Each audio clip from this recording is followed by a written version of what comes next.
I will come out of the room so that the voice is audible for you. It is coming down. Please adjusting. Doctor, please speak. Now.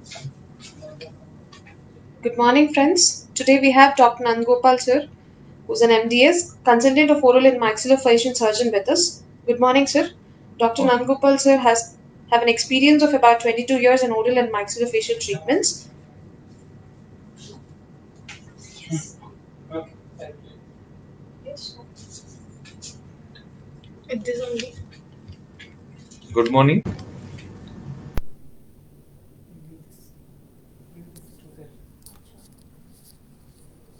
Hello.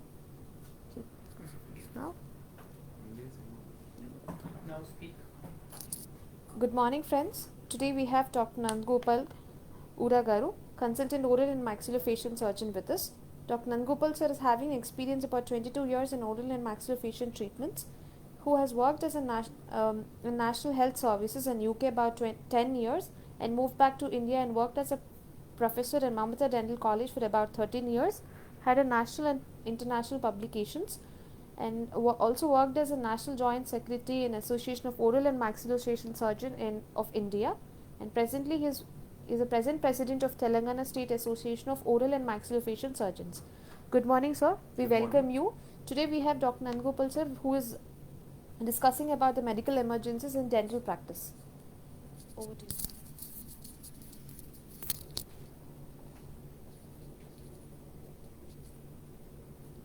Good morning, everybody. Thank you, Dr. Apollo White, for giving me this opportunity to talk about medical emergencies in dental practice in this very difficult scenario where we all are facing in COVID situation. As per the COVID protocols and concern, Apollo White has gone very nice. They have put all the international protocols here. We are taking care of the patient at most by giving all the necessary PPEs to all the consultants and the assistants, and we are taking protocols about when regulating, like all these thermoregulators and thermo scanning, and we do sanitization, and we are taking care of the patient history, and we are thoroughly asking in the front desk about their any a cold, cough, or any fever recent times, and we are making sure all the rooms and equipment are well kept as per the protocol and the guidelines which were given by our Apollo infection control team with international guidelines, and they are we are keeping up to the standards. And apart from that, we from last 2 months we are operating, and we are using all these protocols. We are treated about 100 to patients so far, and we have not encountered any problem so far, and we are making sure, and we request everybody to please go through the protocols and make sure we all wear PPE, and we all wear face masks in 95 or using the face shield. I think that is how we should go ahead in this COVID condition. As such, when the topic was asked, I felt we are having one way a problem of pandemic problem like COVID, where our mentally, physically, everybody got strained with their when it comes to dentist, the fear factor has become very high, because we are directly facing the enemy inside the mouth, where the throat is, where the COVID RNA virus is with the spikes, which will be there in that area. So that's the reason we are taking utmost care, and we should take utmost care. But at the same time, when I was asked about this topic of medical emergency, as a dentist, as everybody, we should be careful to make sure this, we should make sure the health of the patient, because we face a lot of emergencies scenario which will be regularly as we faced before. There is no difference. So in that scenario, I'll just, as you know, emergency will not inform and come, and we should be well prepared before we go ahead for any treatment. For that, according to Glasgow, a famous quotation he played is, he said that a leadership is the one who recognizes the problem early and solve it before it goes to emergency. So in that context, the medical emergencies will be a frightening experience if you don't treat and if you are not well prepared.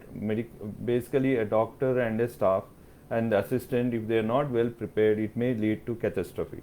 You know, these are the something which I felt at this time of our, we should not move away from that. We should always be prepared and always careful in this aspect. As of now, as such, we just want to briefly go through what are the types of emergencies you may face in this practice. As such, they are, you may divide into cardiogenic and non-cardiogenic. In cardiogenic, we can go with angina pectoris or having acute myocardial infarction, whereas which is all stress related again. Here the other side, where non-cardiogenic, we usually patient go for syncope, and we may get a drug relation anaphylactic, and you may get adrenal crisis. You may end up patient having with diabetes and with where hypo or hyperglycemia. They may other scenario where the patients who are epileptic patients, and these are the scenarios you will be facing in the dental practice. So when I am not going in depth of the pathophysiology, but what I feel is what we have to be well prepared, what we have to do when the emergency crisis happen. For example, if a patient, these are all the scenarios where patient may lose consciousness, maybe transient loss of consciousness, or it may be for further time, longer time duration. But in all the overall, if I go through one by one, when simple things like if a patient goes for syncope, as we all know, it is a transient loss of consciousness due to cerebral ischemia, because there is some oxygenation is not going to the brain, and it may be usually very transient. A patient may not lose more than 1 to 2 1 minute or 30 seconds. He may feel giddiness and things like that. This is all because patient anxiety level is very high. You all know these patients, when they enter during this COVID situation, they are very anxious how the sterilization is and things like that. This mindset of them will always be frightened when they are seeing a needle coming to them, or this nauseating smell around the dental equipment. These are the things may lead to syncope. They are all very transient. So what is the best way to do is, protocol is very simple. Make the relax the patient, ask the patient to, we should put the chair back and Trandensburg position with the legs up and head down, so that the blood circulation goes to the brain. And usually with a lot of reassurance, you can get back the patient back and she will be fine. If not, use aromatic spirit of ammonia, which will stimulate the respiratory center, and that will help in the recovery of the patient. This is one scenario. And in the second scenario, you may feel there is a patient who is suddenly loss of consciousness due to hyperventilation. Means loss of consciousness means he is very anxious. He is when you see this patient, he will be gasping for air, because what he has done is he has inhaled more of oxygen, and the carbon dioxide exhalation is less. So whatever the oxygen which is inside, the patient will begin to restless, and because the production of carbon dioxide is less, so there is an imbalance in that. So in that scenario, he will be very anxious, and he may lose consciousness. So in that scenario, we'll reassure him.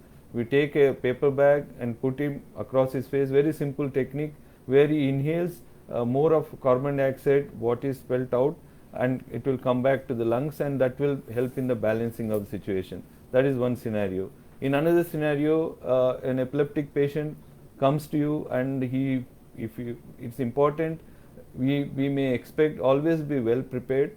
For example, if suddenly he gets this tonic-clonic seizures, grand mal or petit mal epilepsy, where you should, first thing is, the management is very simple. Again, Don't panic. Always your staff and yourself should be well prepared.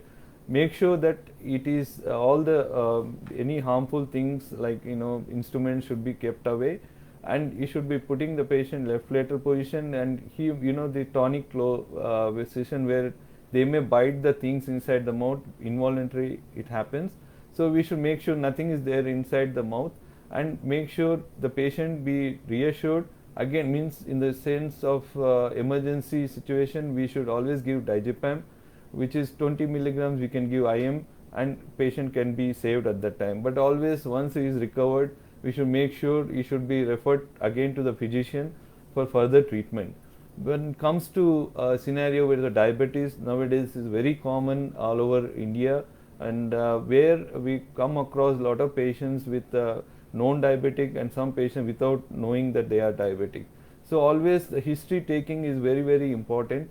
So when you're asking questions, questionnaires should be such a way that most of the medical emergency scenarios, most of the medical situation you should assess and take up the case. So in this scenario, if a patient suddenly collapses, you assume that he is hypoglycemic. That is how the things will work.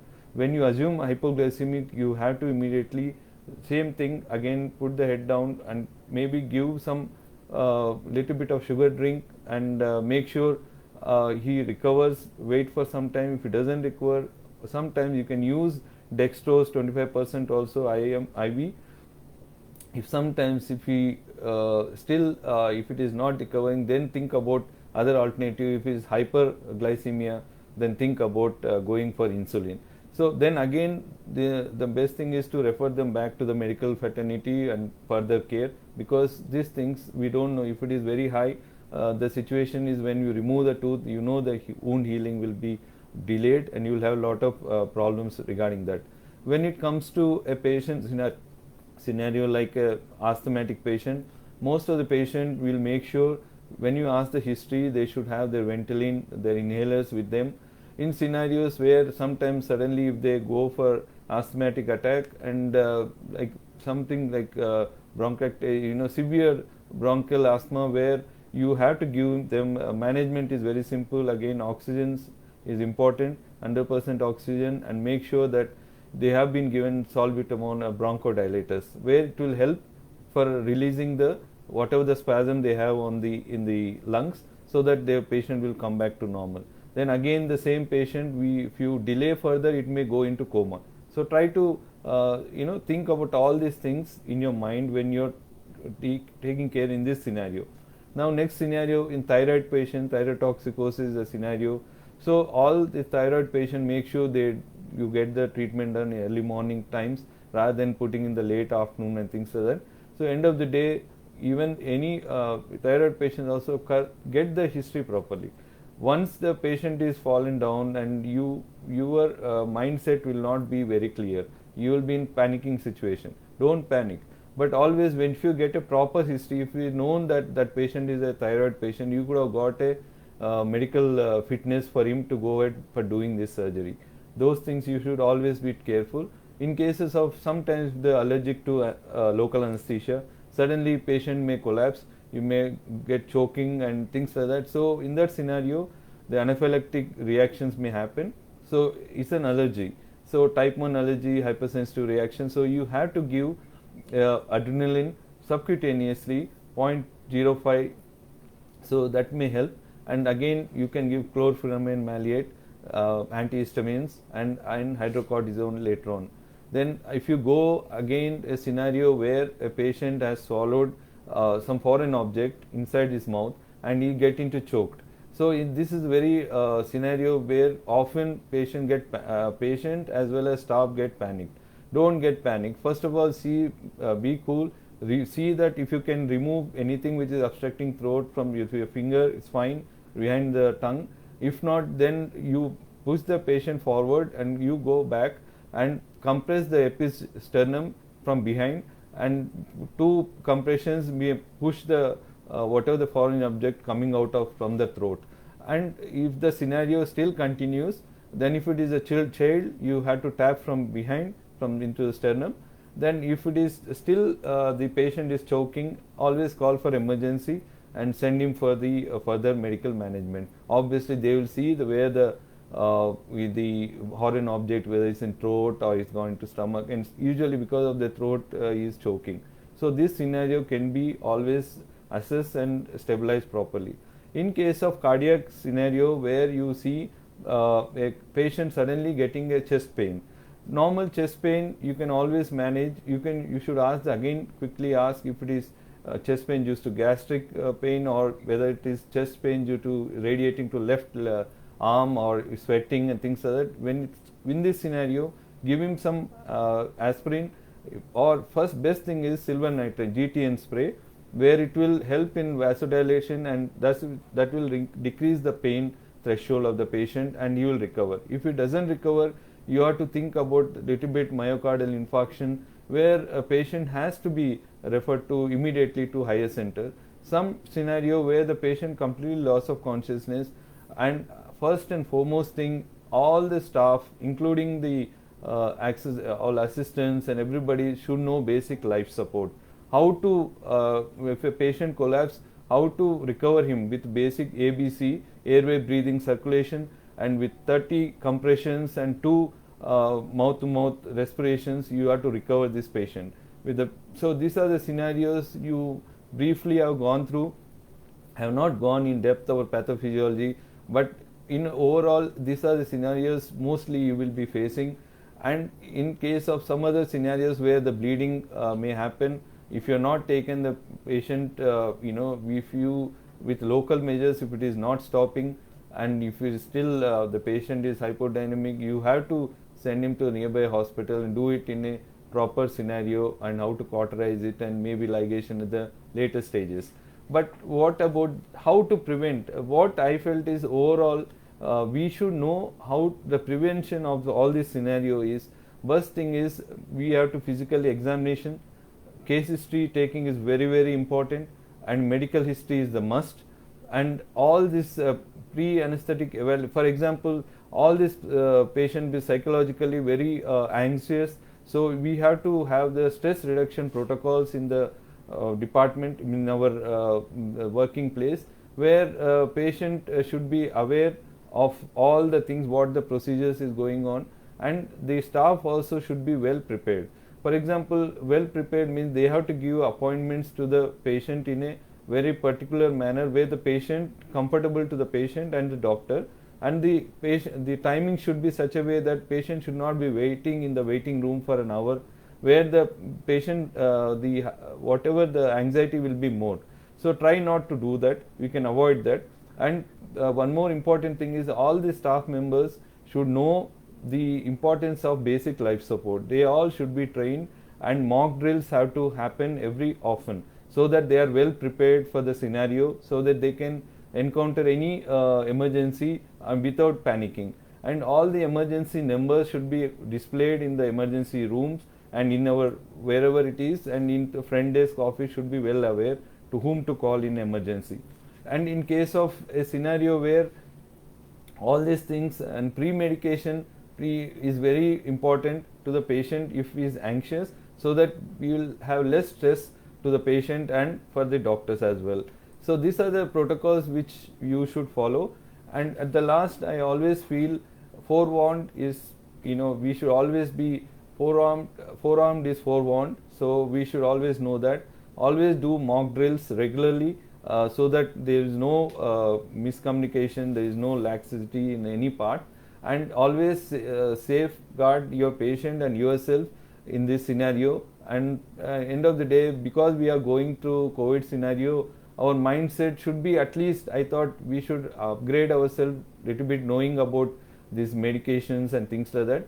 An important thing is, most of the time we see that emergency drugs should be stored in such a way that they should be well labeled, and all the staff should know where it is exactly, and they should have the expiry date should be checked, so that there should not be a problem where patient in emergency scenarios where they won't situations won't come like emergency is emergency. So you should be well prepared. So I feel the staff and everything will be well trained, should be well trained for all these scenarios.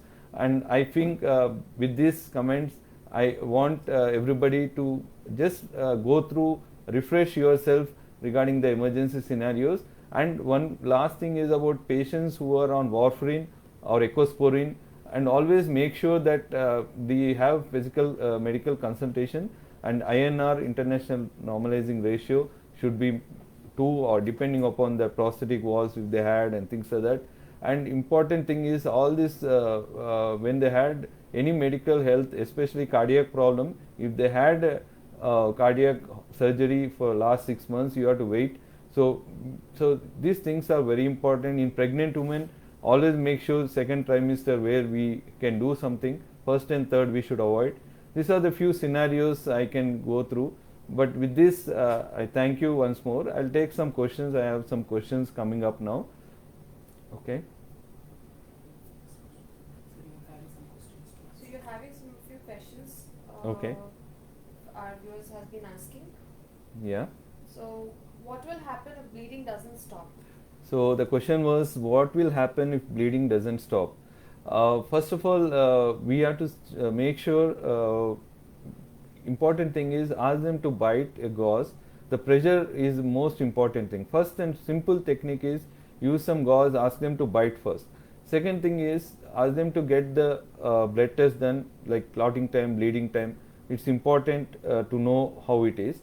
And some scenarios, usually with the gauze keeping there for 45 minutes or half an hour, things will settle down. If it doesn't settle down, come back to the dental clinic, and they can put a suture or put some things where they can stop the bleeding points. And if it doesn't, still there is a problem, obviously case history, some rare scenario where they are suffering from bleeding disorders, we should always check and we can control it. Usually it will be controlled with the gauze and hemostatic measures. What Next if there question. is pain and swelling in and around the mouth? See, the pain and swelling is a vague thing because the swelling might have come because of some, usually inflammation is a part of swelling. So regarding the pain, patients once they get inflammation, that is all these symptoms of inflammation where you get pain also. So it depends on which area it is painful. Like for example, temporomandibular joint, if they have a pain, that is a dull pain which will be nagging. If we have a severe pain in wisdom tooth or any tooth as such, if they get infected and you can see a swelling in submandibular region, that means there is a inflammatory zone where there is a infection which is spreading. So these are the things we should be careful, and always consult a doctor, nearby dentist, so that you can get this thing sorted out with an X-ray and proper diagnosis. What next? What if there is a gum infection along with the swelling? If there is, the question was if there is any gum infection with the swelling. Again, the gum infections are again when you see if it is a small acute localized infection, usually it can be drained, and we have to see what type of it. Again, he has to visit a dental clinic so that he can be properly examined, and they may take an X-ray and find out what is the cause. Next question. And in nowadays, everyone are at home. And what if they suddenly fall and lose their tooth? If I think the question was if they had a sudden fall, and if they are while playing or something, scenarios like that, or fall in their own house and they lose a proper firm tooth, and what to do, and tooth is everse. That is the question. So best thing is always when you have this scenario, put it in a milk, or or if you have saline, that is good, but get it back to the dentist, and obviously we can put it back and we can secure it. Usually it will settle down, but don't put it in dry area, because it may not take it, because whatever the root has the periodontal fibers which will help in getting back to normal. Next question, please. I'm undergoing orthodontic treatment and the wire is been hurting me.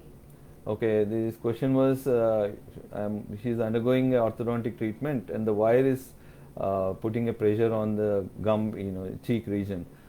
This is the best scenario where I think it is very irritating. I still feel patients coming, but always go back to the dentist. Don't start to do something yourself because you may twist and turn and it may get complicated. The braces may come out. So go back to call the orthodontist whom you are going through, or go to the dentist. They may trim that excess bit.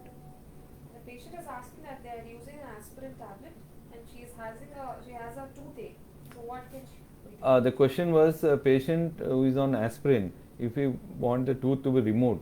So what is that scenario? How to go ahead? So what I feel is aspirin.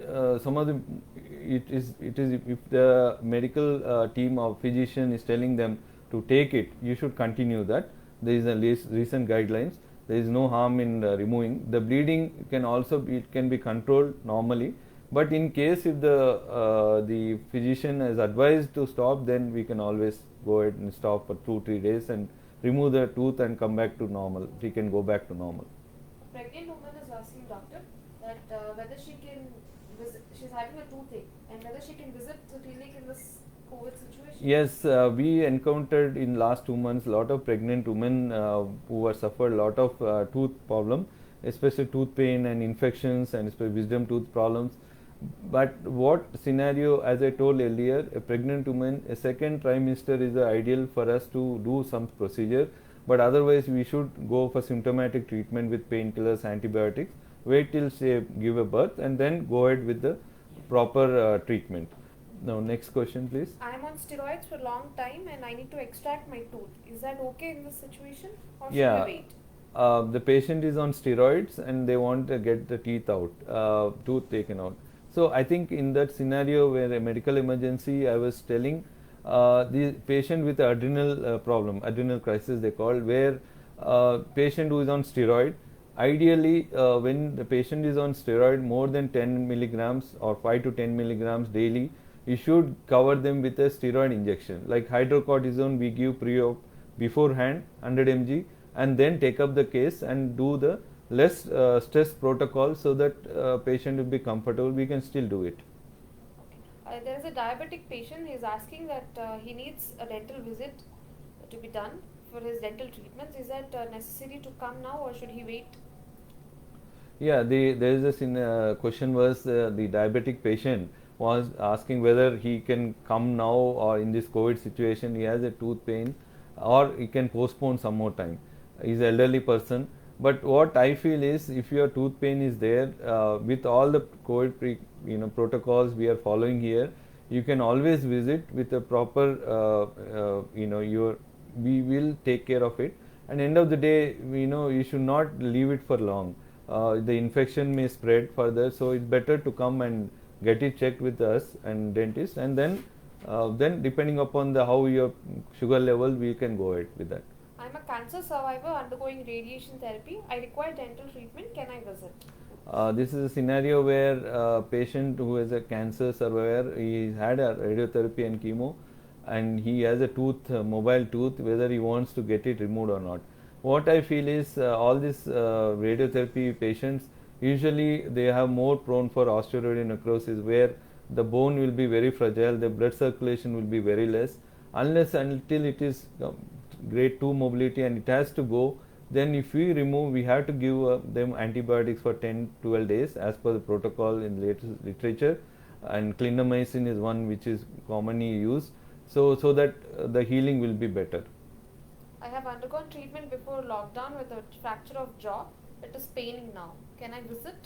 Yeah, this is a scenario where his question was he had a fracture mandible which was treated before lockdown, and he is getting recurrent infections from that, and he is asking whether he can visit at this point and this period of COVID time. I feel you should visit and you should get the X-ray done. Maybe sometimes there may be small infection from the plate and whatever we fix. So it can be always solved once you come and visit whichever the doctor you have gone through before. Patient is having a severe pain on the right side of his jaw and difficulty in opening his mouth. So what can we do? This scenario was the patient having difficulty in opening the mouth, and from last 1-2 weeks, and he is having severe pain. So in again this scenario, there are many conditions where mouth opening is restricted. There are a lot of scenarios like trismus may come. So you better consult the doctor and in person, and we should evaluate clinically whether it is related to any wisdom tooth problem or TM joint problem. Once you evaluate, then we can proceed further. I am hypertensive, and can I visit the dental clinic now for the dental treatments? I think this scenario, this patient is asking, well, this person is asking whether he is a hypertensive patient, whether he can come in this scenario. I told yes, you can always visit, and with all the protocols which following, I think you will be safe. I'm allergic to local anesthesia and I need a dental extraction. Can I do it now? The question was she is allergic to the local anesthesia, so whether she can undergo dental treatment. I'm sure you can go ahead with the dental treatment. We have to if you are allergic to lignocaine, we use alternate medicine for that. So we'll definitely again we'll screen you properly and before we do any dental procedures.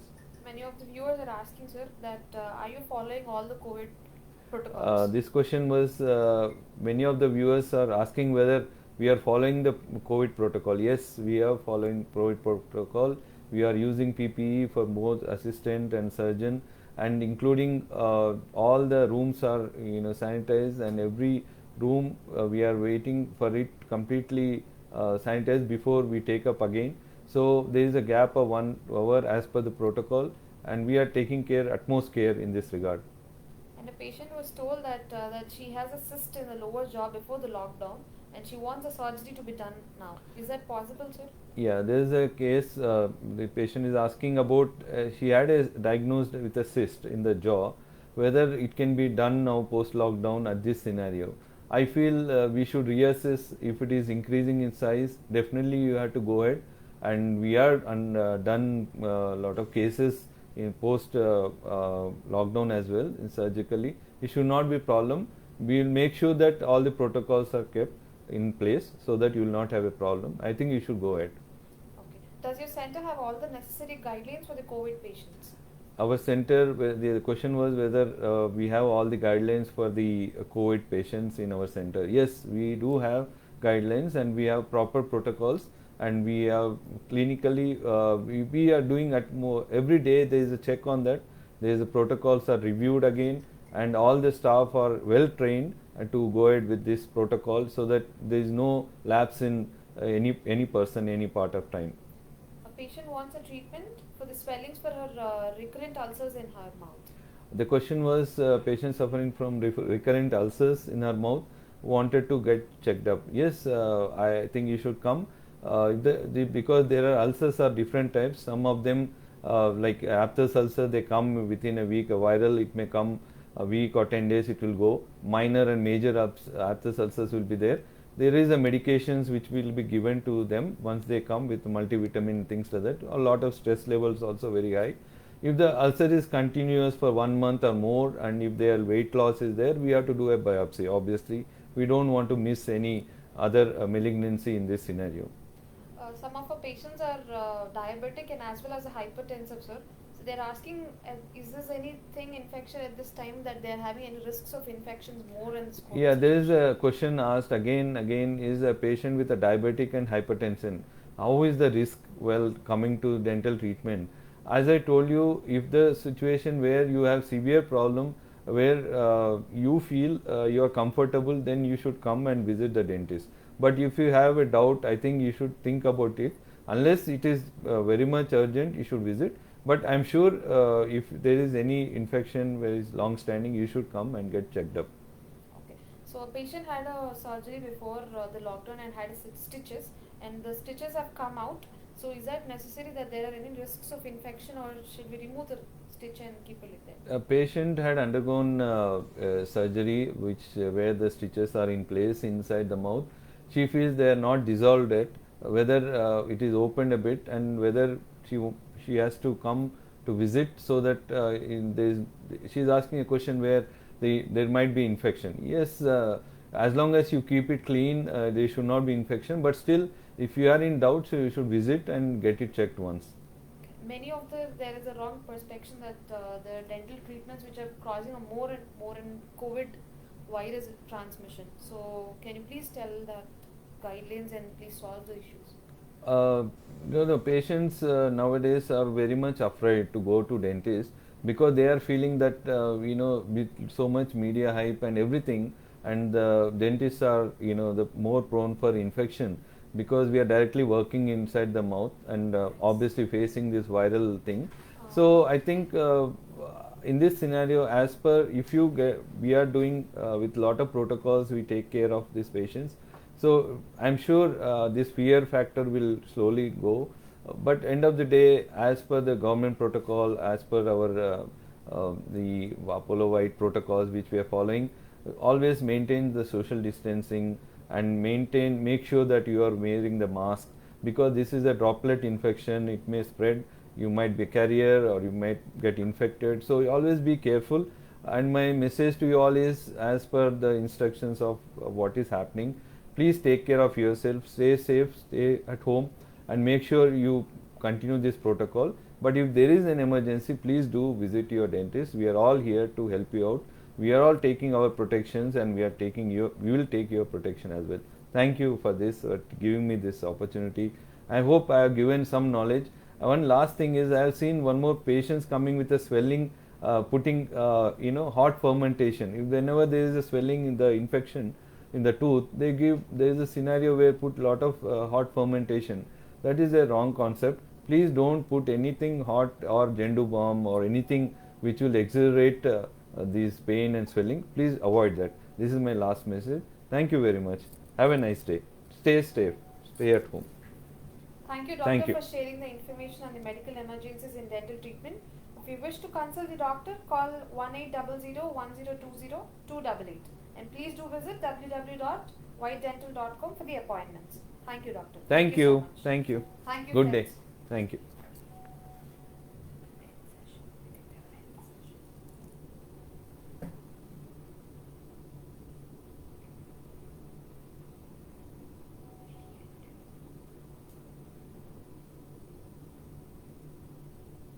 You read it again.